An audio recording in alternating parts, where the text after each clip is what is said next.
Hello, greetings. This is me again, Zara Jawad. I've come to speak about this, even the religion, Shia Islam. Been to Usul al-Kafi by al-Kulaini, the book of intellect and ignorance, Kitab al-Aql wa al-Jahal. So here we have a problem. I went back to this book. I was once upon a time stuck on this volume, book of intellect and ignorance. It has many volumes. It has narrations, selections from Usul al-Kafi here, but it has on this website al-islam.org. Sorry, so I may not be able to speak properly. I can't sleep and I have to record this. I've gone live stream on this. I had a nervous breakdown, a laughing fit also. So, but I still went live on Facebook, my profile. Okay, so I've read this book and I've been stuck and really gorging on this intellect and trying to understand what my Imams were saying. And I was so overwhelmed. And some of us say that, it is very high. It has narrations from our Imams explaining things, what God has said, and about some Quran ayats also, things like that. So one of the narrations here on the intellect from our Imams, which Kulaini compiled, and so we have this book, Al-Kafi. Okay, now in the book of intellect, and this is the Shia book, source 12 Shias, right? Ishna Ashari. Number one, Al-Kulaini's disciples say Abu Ja'far Muhammad ibn Yaqub al-Kulaini, the compiler of Al-Kafi, informed us, saying a group of our companions, i.e. Al-Kulaini's teachers, among them Muhammad ibn Yahya al-Attar, narrated to us from Ahmad ibn Muhammad. He from Al-Hasan ibn Mahbub, from Al-Ata ibn Razin, from Muhammad ibn Muslims, from Abu Ja'far al-Imam al-Baqir. So Abu Ja'far, this is Imam al-Baqir, our fifth Imam, the Shia 12er or Ishna Ashari, that he said, when God created the intellect, al-aqal, he examined it, meaning tested it. Thereupon he said to it, come forward. It came forward. Then he said, go back. It went back. Thereupon he said, by my power and majesty, I didn't create any creature dearer to me than thee. Intellect is not a creature, so I don't know why God has put here, coming through Imam, the fifth Imam of the Shias, that God says here that intellect is a creature. So I looked at the dictionary meaning on Google search, and creatures are animals or people or organizations, something to that effect. The second definition of creature was people or organization. But this is not an organization. It should have been, maybe there's an Arabic mistake here in English translation. It should have been, I didn't create any creating thing or faculty. Uh, the Google dictionary gave me that it's a faculty of thinking, or from the mind. It has to do with the mind, faculty of the mind. So this problem we have here, and another. So okay, let me just continue. I didn't create any creature dearer to me than thee. I will not make thee perfect except in one whom I love. Indeed, to thee are my orders and prohibitions addressed, and for you are my rewards and retributions reserved. Then number 2, Al-Kulaini from Muhammad ibn Yahya. This is the chain of narrations, right? Al-Kulaini from Muhammad ibn Yahya, from Ahmad ibn Muhammad, from Al-Hasan ibn Mahbub, from Abdullah ibn Sinan, who said, I mentioned to Abu Abdullah al-Imam al-Sadiq about a man afflicted with doubts. Sorry.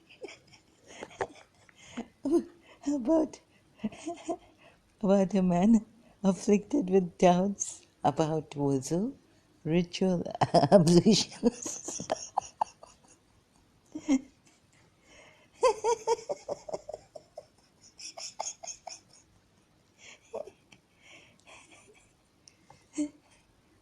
Ritual. Hello. I just paused. I still have the laughing fit. I think I'm very tired. But we were told that before I continue with this narration, we were told that Imam, they talk in parables, and for some of us, it was difficult to understand. Difficult to understand parables, and very high and very high kind of for the very great faithful people, believers. So, okay, if you, okay, again, I'll read it. So you can go back and, no, I'll read it from the start. I mentioned to Abu Abdullah, Imam al-Sadiq, Imam Jafar Sadiq, the 6th Imam of the 12 Shias, about a man afflicted with doubts about wudu, ritual, ablutions, and salat, meaning 5 obligatory prayers. Doubt, remarking that he was a man of intellect. Abu Abdullah, meaning Imam Jafar Sadiq, said, what kind of intellect is he? What kind of intellect has he? When he obeys Satan. What kind of intellect has he when he obeys Satan? I said, how does he obey Satan? He said, ask him about its cause, the cause of doubt. And he will tell you that it is the work of Satan.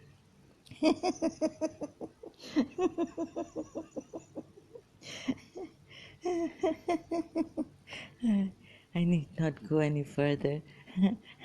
But another, the third narration, because anyway, this is the thing that got me into doubt, because a long time back I was, this, oh sorry, I'm looking at the third one, I just remembered, but the third one is biological, and it's funny. So I asked Abba Abdullah. No, wait. So the thing is that I got this when I was. My father bought this book when I was residing. I was in Karachi, and I was in O level, or I had just graduated, and I started to read this book. And after O levels, I think, and I started to get my doubts about some of the narrations of the Imams. So maybe like some of these that I've read out. Uh, uh, at that time, I didn't concentrate on this the intellect being a creature, but that I thought that it was a created phenomena of God, right? That we can say, but not creature. So I didn't look at this word in that way to correct it. And I wasn't laughing, I was very seriously, like, at times very overwhelmed to even get what they're saying. Like Jiddu Krishnamurti says, when authority is there, sometimes you're too overwhelmed to understand. So, anyhow, the second one, like,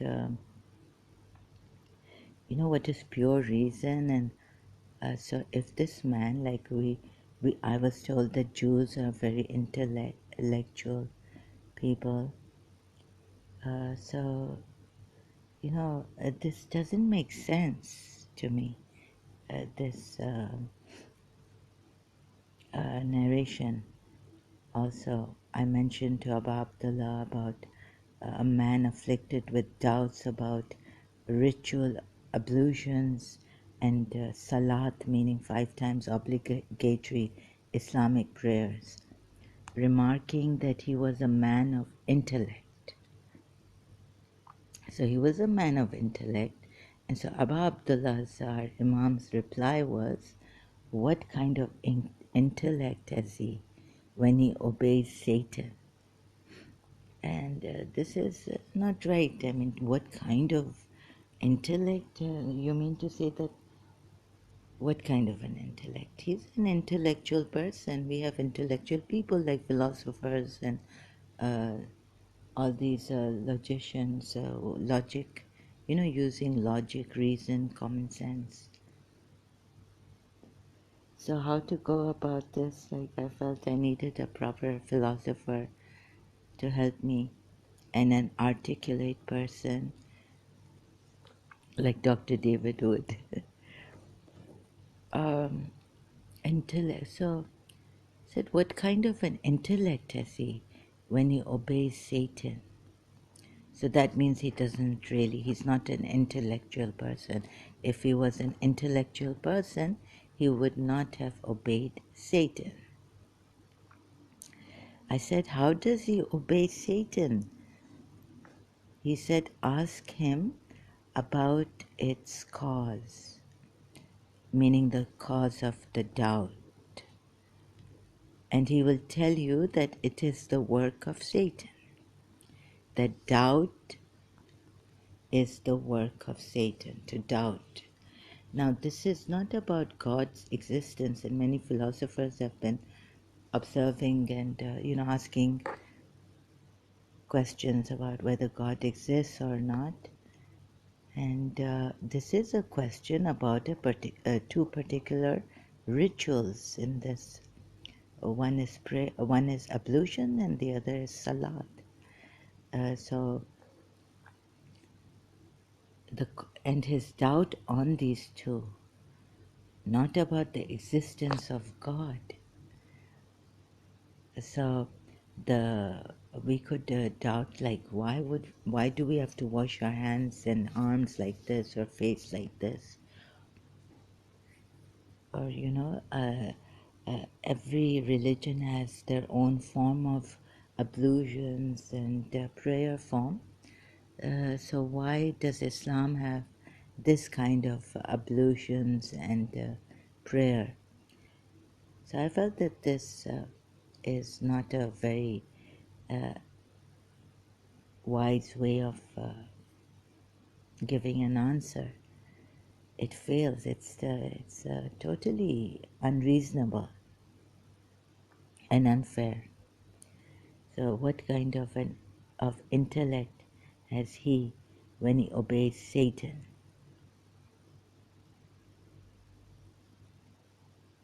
So that means he doesn't even have an intellect, and you're smart enough to, you know,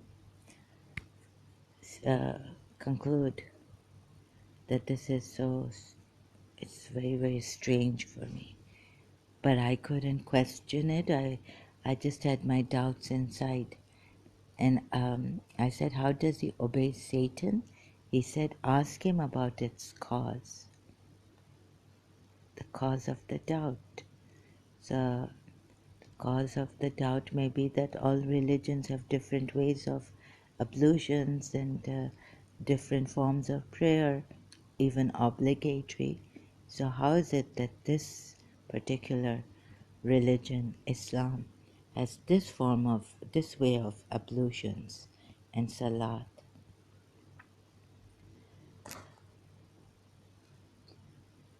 So another one is so we can look at the intellectuals of the Kant philosophers, Greek philosophers, and all this, how they used to argue and reason and discuss. So our contemporary ones, philosophers, Kant and Immanuel Kant, on pure reason, and Hume's I looked at, and there were articles, so that was on Facebook. But right now I can't go through that. But this is surely not the way to answer someone. He's not asking for the existence of God, he's asking. He has doubts about the way of Islamic ablutions and prayer. Another here is another narration from our Imam, Shia Imam.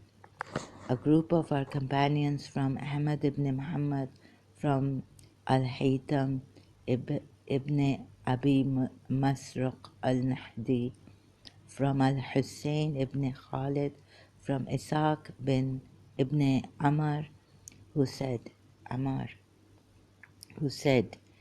I asked Abu Abdullah, again I think it's Imam Jafar Sadiq, the sixth Imam. So this is his title.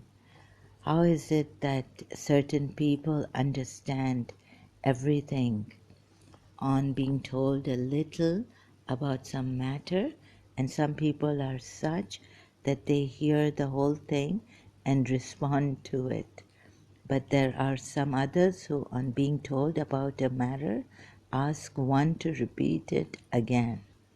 The Imam said, now these Imams are from the progeny of Prophet Muhammad, and they are considered true by the true successors of the Holy Prophet of Islam, by the Shia 12ers, and even Ismaili, some of them, but this is about 12er Shias. So the Imam said, O Ishaq, to his disciple, O Ishaq, do you know why that is so? The man who understands the whole matter on hearing a little is one whose intellect was kneaded like you need bread, dough, kneaded with his substance at the spermatic stage. This is like biology. This is due to biology, right? Biological thing.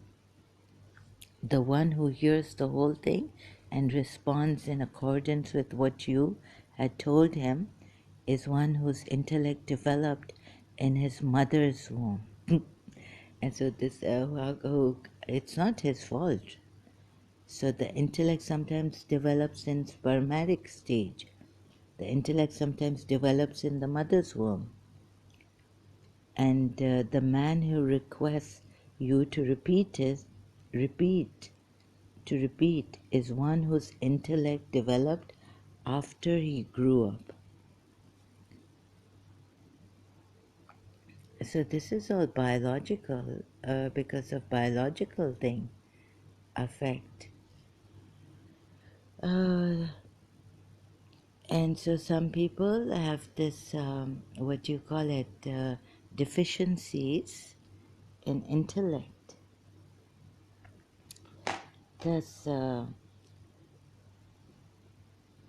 would it be fair if this is so, right, which the Imam says is so, would it be fair that God said, I made this intellect, then he should have given this intellect to every man in the spermatic stage,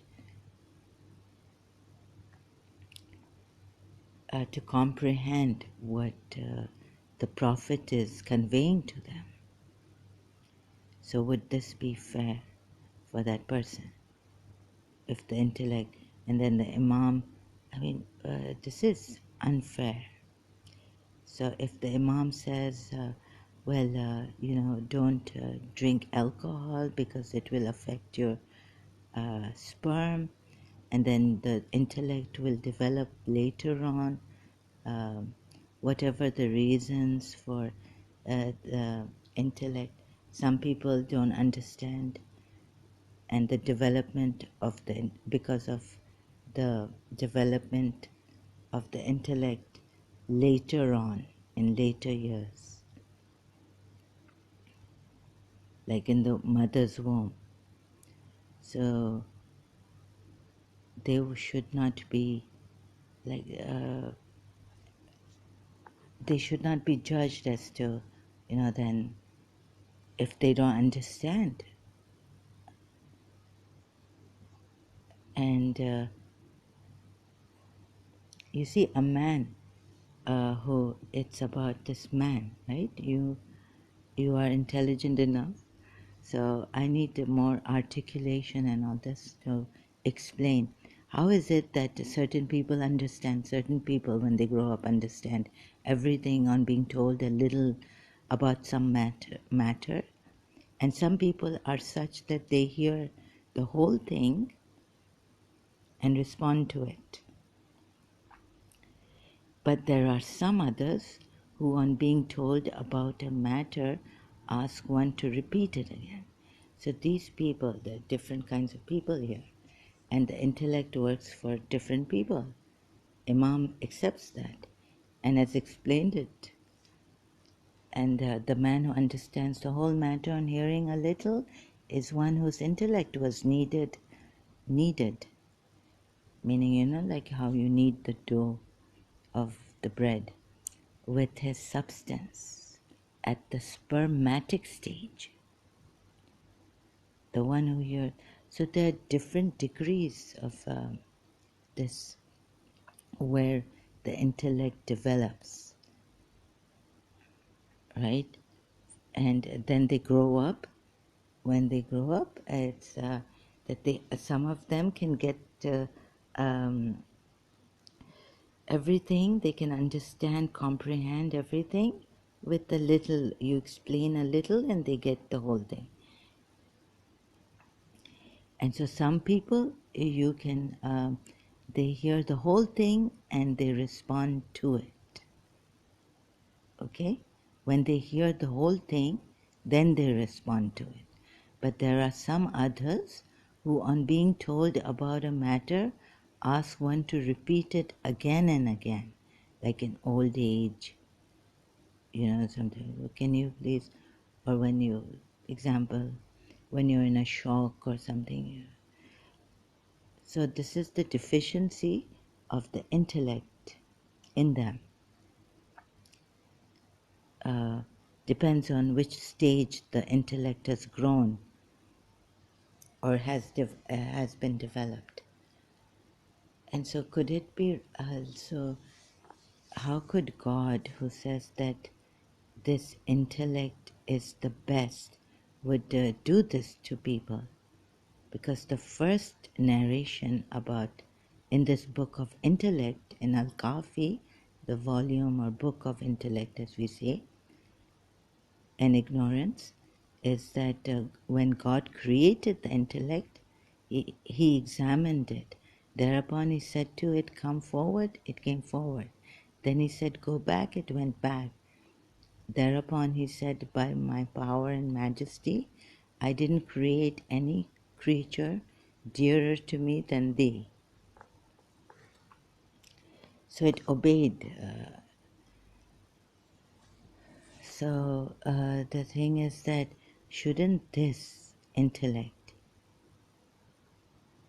it shouldn't be deficient or in any way, because this is the main thing to understand and obey God, to understand the rules, and obey God when your understanding develops.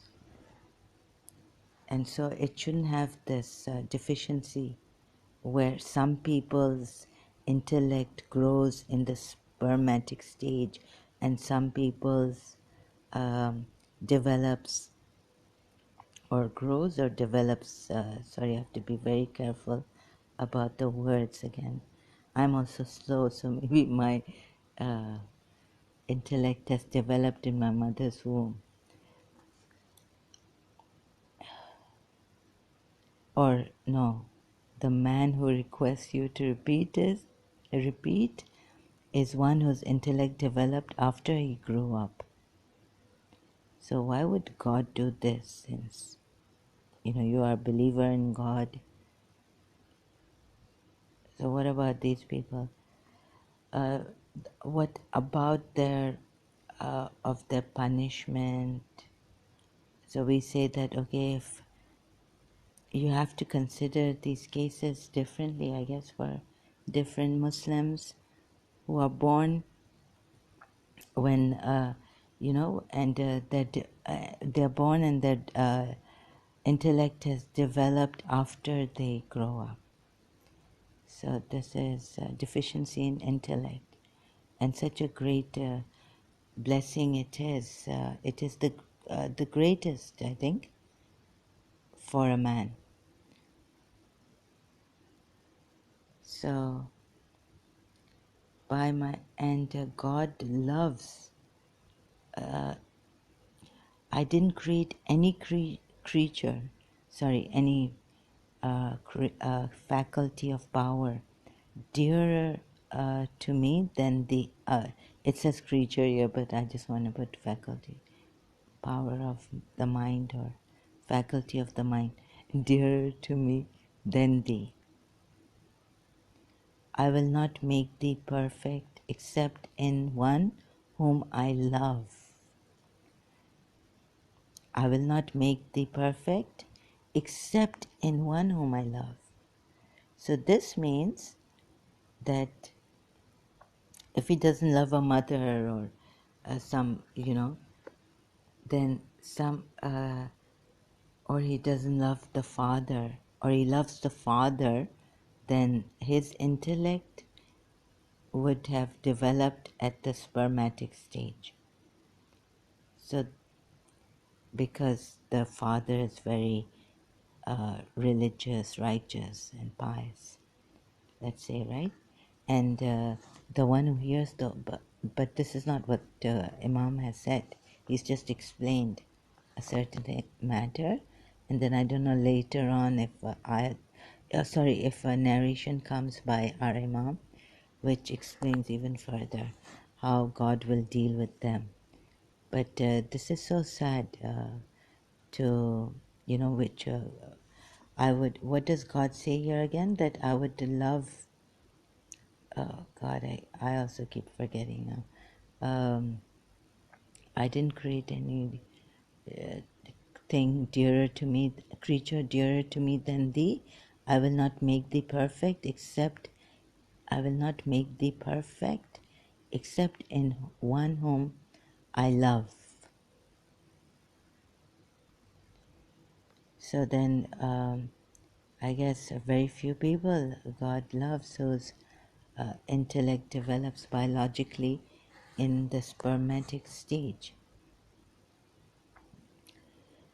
So I hope, I wish I could explain it even more like the one who hears the whole thing and responds in accordance with what you had told him is the one whose intellect developed in his mother's womb. So this child will grow up less deficient, no, more deficient than the one whose intellect has developed in the spermatic stage. And the other one, the third one, would be less than the one deficient in intellect than this mother's womb one developed, whose intellect developed in his mother's womb. And the man who requests you to repeat is one whose intellect developed after he grew up. So this means God even loves him less. So,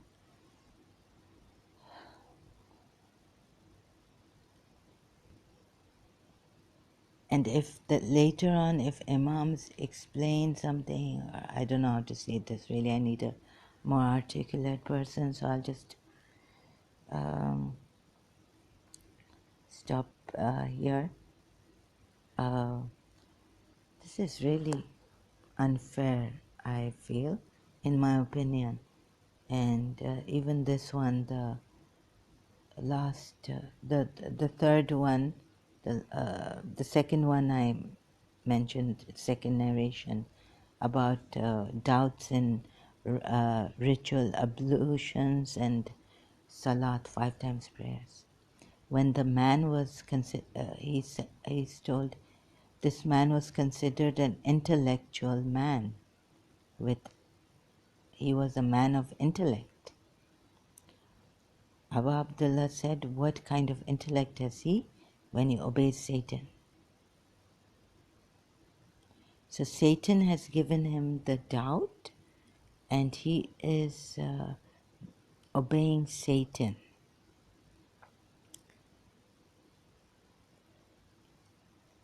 But can you please explain that this man of intellect having ritual ablution doubts on why, you could have explained that, why we have the ritual ablutions now in Islam is because this 5 times or 3 times a day for the Shias as they combine their prayers, 5 prayers sometimes, is that because, it's really like you give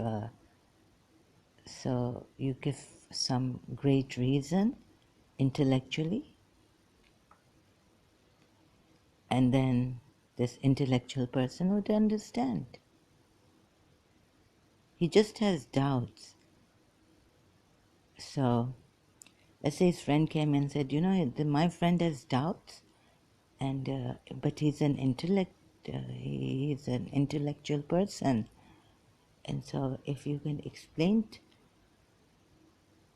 to me about his doubts, and if you can explain why the ritual ablutions are so great, that now Islam, the last prophet, the seal of your prophets, your grandfather, great grandfather, Prophet Muhammad, to him God gave these rituals and this salat.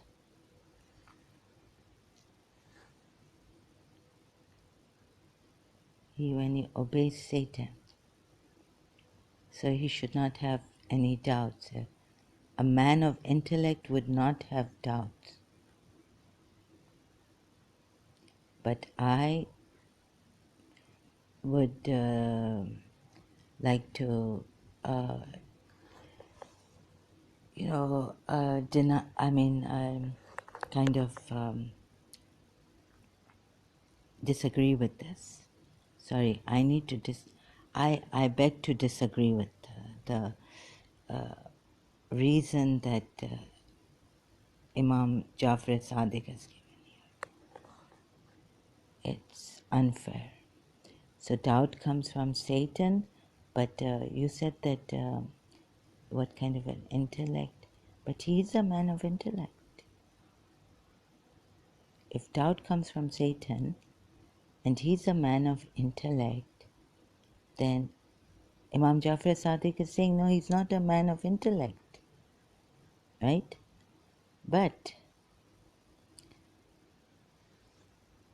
this is like, let's say see how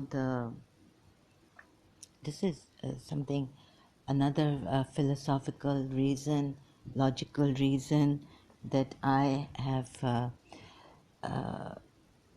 not been able to give right now because I'm not prepared for this, and so I will not be able to do justice to this man of intellect.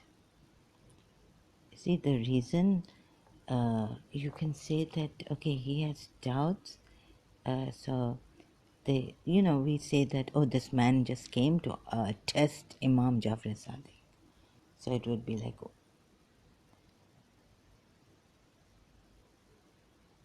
how are you? But we have philosophers who are intellectual, aren't they?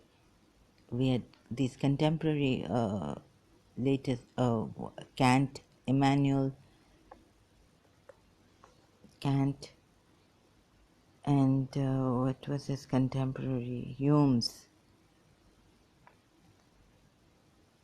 of so like well known and all this, and they became famous and men of intellect. Even nowadays we have them, and they don't believe in God, or they don't, they obey, I don't know, rules that they feel there's evidence and common sense, and so they obey those rules. So I wonder if this reason is enough, but I've just given it, I don't know how haphazardly or in a layman's way. So if we want to be dumb and we want to follow this religion, it's up to you. But I really have to expose these things. Your these doesn't seem like true people, true Imams, or true godly people. So, sorry, but Prophet Muhammad's progeny also, I feel they have, Imam Jafar Sadiq at this time, they were saying that the Umayyad, it was a change between Umayyad and he was the Imam Ali also, Imam Ali's Najul Balagha and his peak of eloquence and all this. But the Quran is kind of not that good. It's all in a mess. And so am I. I'm in a mess, and I don't understand this. So you can have your great Muslim Shia society where you cover yourself and you fear God, God-fearing, pious people, right? So, because I was thinking today, this also another point that, it's not because these Shias, some of them say that, oh, it will become such a promiscuous society or permissive society, and there'll be no etiquettes proper, anyone could sleep around with anyone and all this. So at least the hijab, this Islam keeps our girls away from fornication, clubs, dancing, drinking, and all this, right? Entertainment and all that. What other thing is there? Immoralities like this Islam keeps us away, and I feel that I will not be able to convince you on that. That without religion, you can have feelings for people. You can be intelligent. You can have the intelligence of the heart if you want to be intelligent, and if you don't want to sell yourself short, it's like sleep around or something.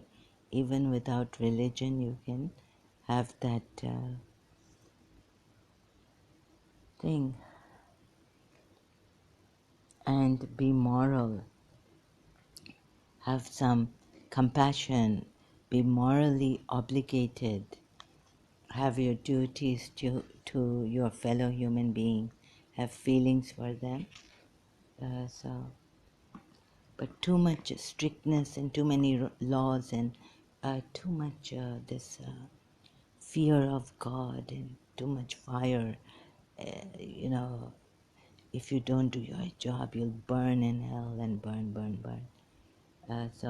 But on the other hand, Islam tries to justify it by saying that uh, a God hates oppression, any kind of injustice done to human beings, atom's worth, or even less, a speck of injustice done to human beings. Atom is a lot, actually.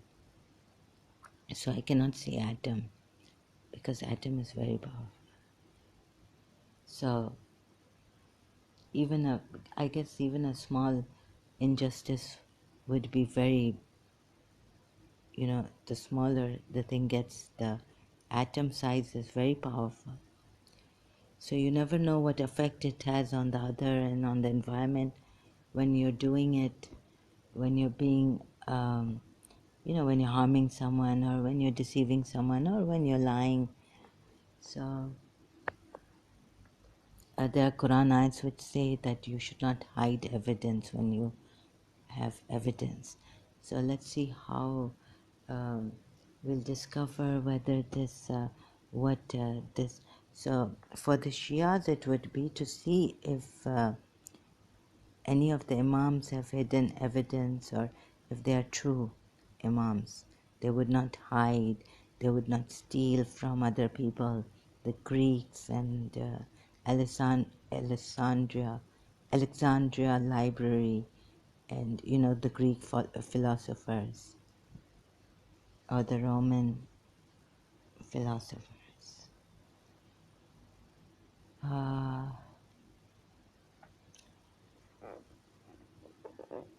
let's see. So I also did a little bit of reading on Bibi Fatima Zahra's, the Prophet Muhammad's daughter's speech to Abu Bakr, and I found some unfairness there too. I did a Facebook live stream. Those are very, very like casual, and so I'm not very articulate, and I just went there thinking I should do this, and then maybe later on I'll make a video and show you the speech where I had to stop when Bibi Fatma Zahra, about Fadak, the property given to her through the war, no, what? Winning without war, property. So I can't even talk properly and all this, so I'll have to, I'm really tired, so I'll have to stop here, and later on when I'm a little bit prepared for this, I'll come back. Right now I feel a kind of a block. I think this is enough. So I'm not the one stopping you from leaving Shia Islam, right? I'm just saying, look at these things that from my side, and then you decide. You decide whether you want to stay in this religion. You're most welcome, but I hope you would leave this religion if you are intelligent enough. And all this fear thing, also about love, and that came out on live stream Facebook. That love doesn't have this, you don't bring fear into people. when you truly love. Like in the Bible, it says, perfect love casteth out all fear. In John, the Gospel of John, New Testament, perfect love casteth out all fear. And I was talking about this on my Facebook live stream. So I'm very slow in all this. I wish I was articulate like Dr. David would and could explain myself better and more clearly. So I've remained a little dumb. My intellect has developed much later. I've perhaps been like a child and wouldn't want to grow up intellectually. Okay, for some reason that grown-ups have some, problems. Adults have some problems, and I've written a article on it long time back when I was in, I think, St. Michael's or later on in St. Joseph's College first year, something like this. I don't know.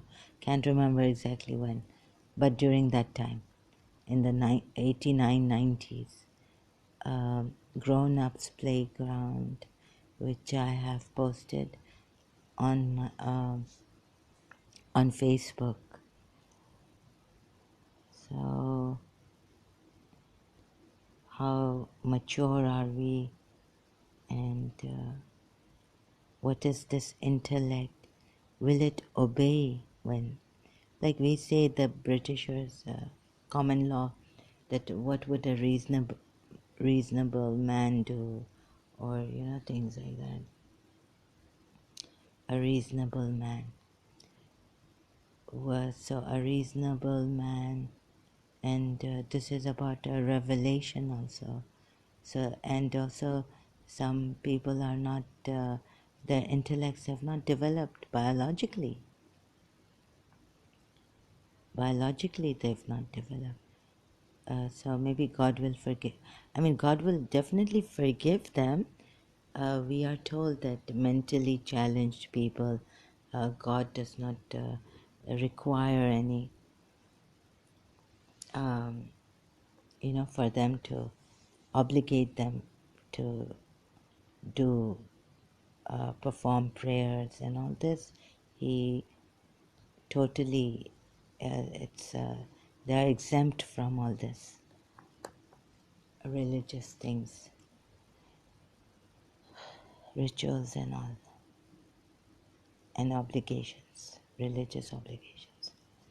They are exempt from, and God does not punish them and all this. So, but on one hand,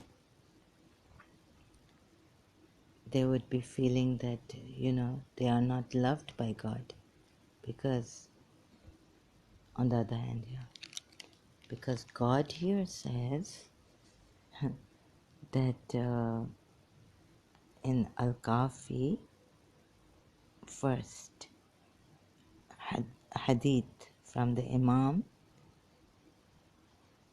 that I what I will not make thee perfect except in one whom I love. So how many of us he hates and doesn't love? Okay, so this also very, very unfair, really. Then, if you are deficient in your intellect, then that would mean that God doesn't love you, or God didn't love your mother, or so you were born. Let's say if you were born deficient in the intellect, so only the elite, only those. Okay, these are the elite imams, right? So these are the elite from the religious. These are the imams, actually. So only the loved ones of God, the near and the elite, get it. It's like the elite society, the very rich society gets it. No, but it's not like, for example, I'm just saying, for example, rich society. And what if you are born like that? Uh, wouldn't you have that thing that if you understand a little bit, but not that much, that, oh, then God didn't love me because I'm mentally ill? Or some have some intellectual problems, mentally ill, demented, but you can comprehend a little bit and a lot, like I'm speaking, and then I'm mentally deficient also. So God doesn't love us.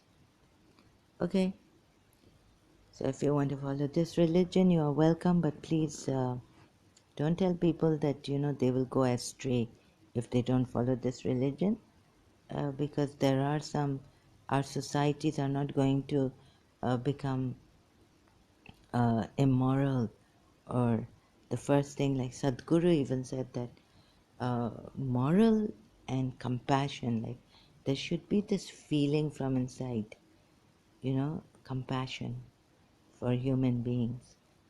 Compassion, a lot of people believe in compassion. You don't have to be religious to believe in compassion and kindness, doing good things.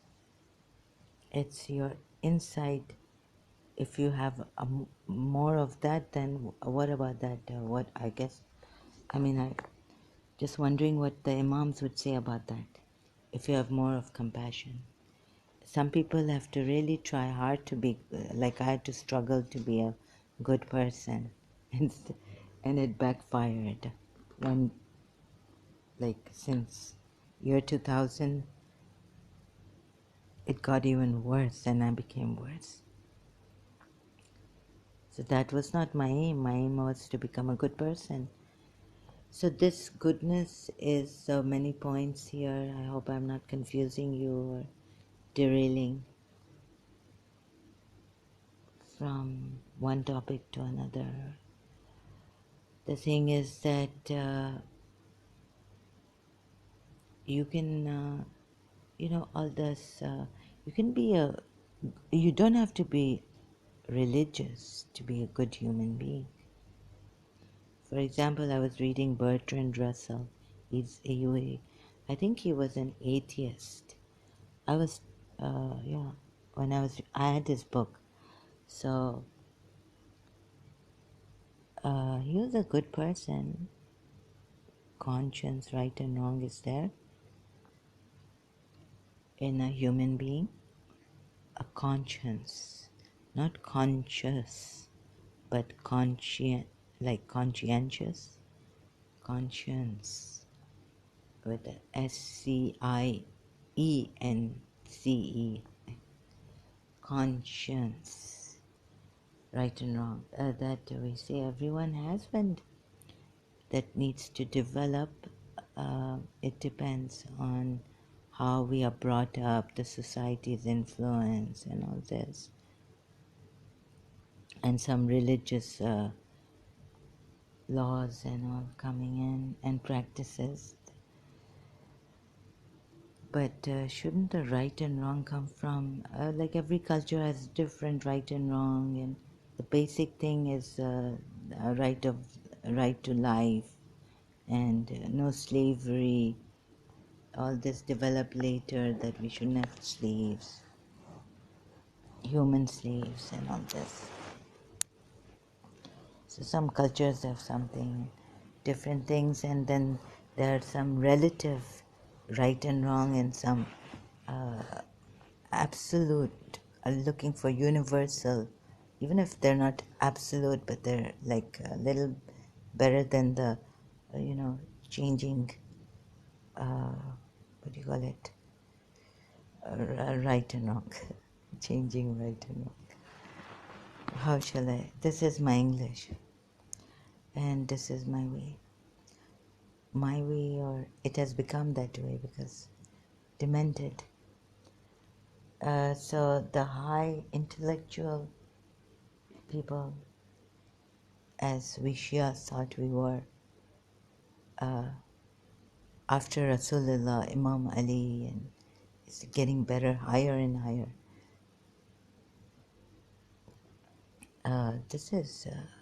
This gave me a shock of my life, and so my doubt started from some of these kind of narrations coming from Imams. Well, like I just read three of them, and so what else is there? Anything else I need to say about this religion? It makes me really sad. I was sulking yesterday very much, thinking that, Shias are going to say that to love Rasulullah and his progeny, and then, you will separate loved ones. God knows, it's a mess. It's a mess. Parents, whoever they want their daughter to get married to. We have this in Shia. The Shia parents also, and very, very, like, no one to help. It's still like, doesn't give you that humanity in you. It's only fear of God, self-righteousness and righteousness. Uh, so I wanted something to come from within me, that it would be effortlessly, that it would make me happy. But then they say God tests. So sometimes for me to something good, to feel, even good about doing something good for another was difficult. So, for example, so it's very tough in this religion. Every time ego comes up, and you can't even love yourself or anything. Um, you have to keep sacrificing, and it's very unhealthy. I mean, on the face of it, it might seem that the Shia society or Muslim society is in order, and they're very good people, and that's why we have this, less fornication, zina, adultery, because now the husbands can go into temporary marriages and seek pleasure like that, and take responsibility for the child. And the women can just divorce their husbands, ask for a divorce. And it's very difficult for a woman to ask for a divorce. If she asks for a divorce, she doesn't get her meher, that money or, property, whatever was allotted to her or gifted to her when she got married. But if the husband wants to divorce her, then that's called a divorce, actually talaq. And it's very easy for the husband to divorce his wife, and then she gets the meher, the money or property allotted to her at the time of her marriage. So, or gifted to her. I don't know how to put it in proper words. Sorry.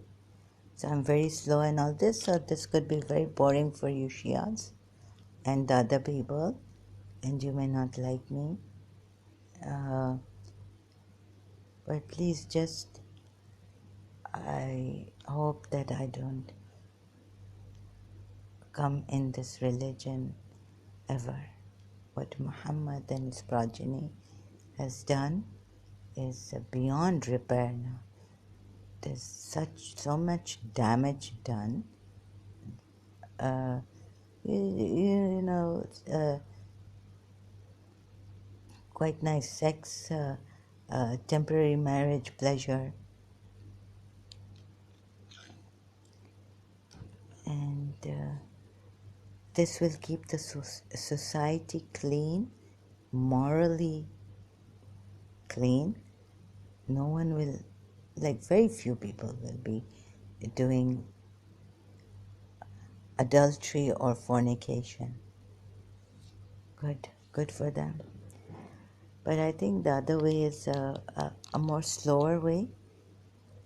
But once you get it, you're blessed with it, then you don't go selling yourself, or you don't sleep around, and it just you know about your commitments, your responsibility to your wife, and you know that the wife also knows that if I go out with someone else, having committed to my husband, then this is I've broken a commitment to him. So it may seem to you that Islam has made it very, very much in order and all this, but it really not deeply. So slowly, when you find your inner inside that strength, then we say, no, shaitan comes and we have to ask God's help. But if you find that inner strength in you, that inner awakening, that inner realization that I will not sell myself like that to a man. I will not just jump into bed with them for a night. One night stand, they say. It's your thing, but then the thing is that societies break and children are born, and then there are many, many abortions. Like Mother Teresa said, give your child to me, don't kill him. Don't kill your child, her or him. So many abortions and many broken relationships, and the society is in chaos. And this is because Islam and Shia Islam has not been implemented and has not reached the West. And once it reaches the West, I already feel suffocated. Imagine as a Shia, I would feel, if someone told me in my teenage years that you should do hijab, right? I was into sports and all this. I would have suffocated. And and now again I'm suffocating because I really cannot come in this religion. It is a religion which I something if God or if any good as a human being, I would in humanity, I would choose humanity, not religion. I don't have to be scared all the time of God and His punishment and think that I'm a sinner. Anna, I am Zalil, I am bad. I can think He created me and He better take care of me, right? So, and He better give me that energy to do good to others. Put that goodness in me so that I do not go astray, do not stray and do bad things and give people trouble and all this. If God is great, then we are His creation and we are great.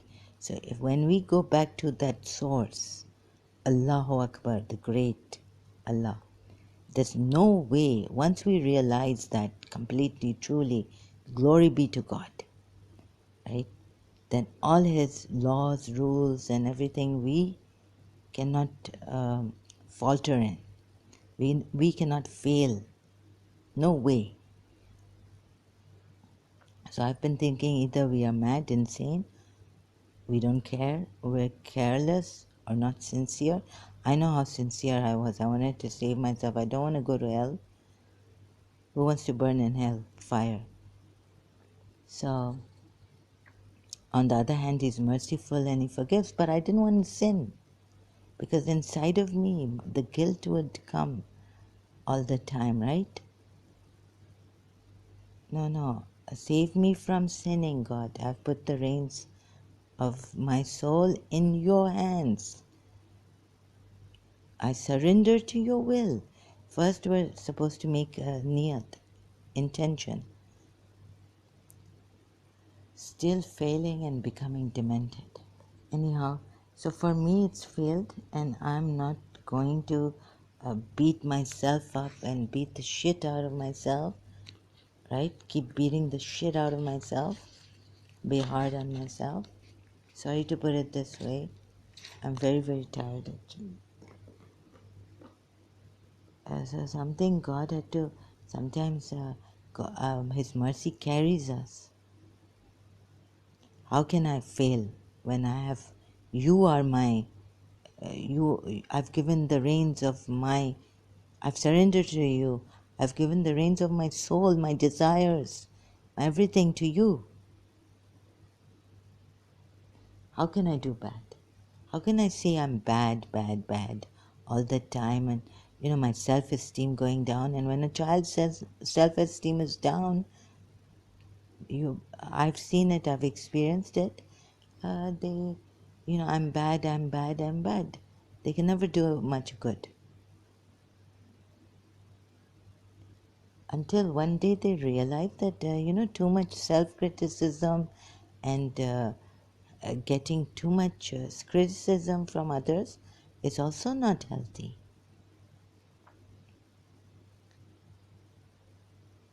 And there's a reason for it, and maybe some psychologist will tell you why. And maybe that psychologist will be like an enlightened psychologist. Okay, so thank you very much. I'm now tired, and maybe I haven't concluded it properly, my video, but I need to go. I'll continue later, maybe on this same topic extended. It's very philosophical and all this. Okay, thank you very much. Take care.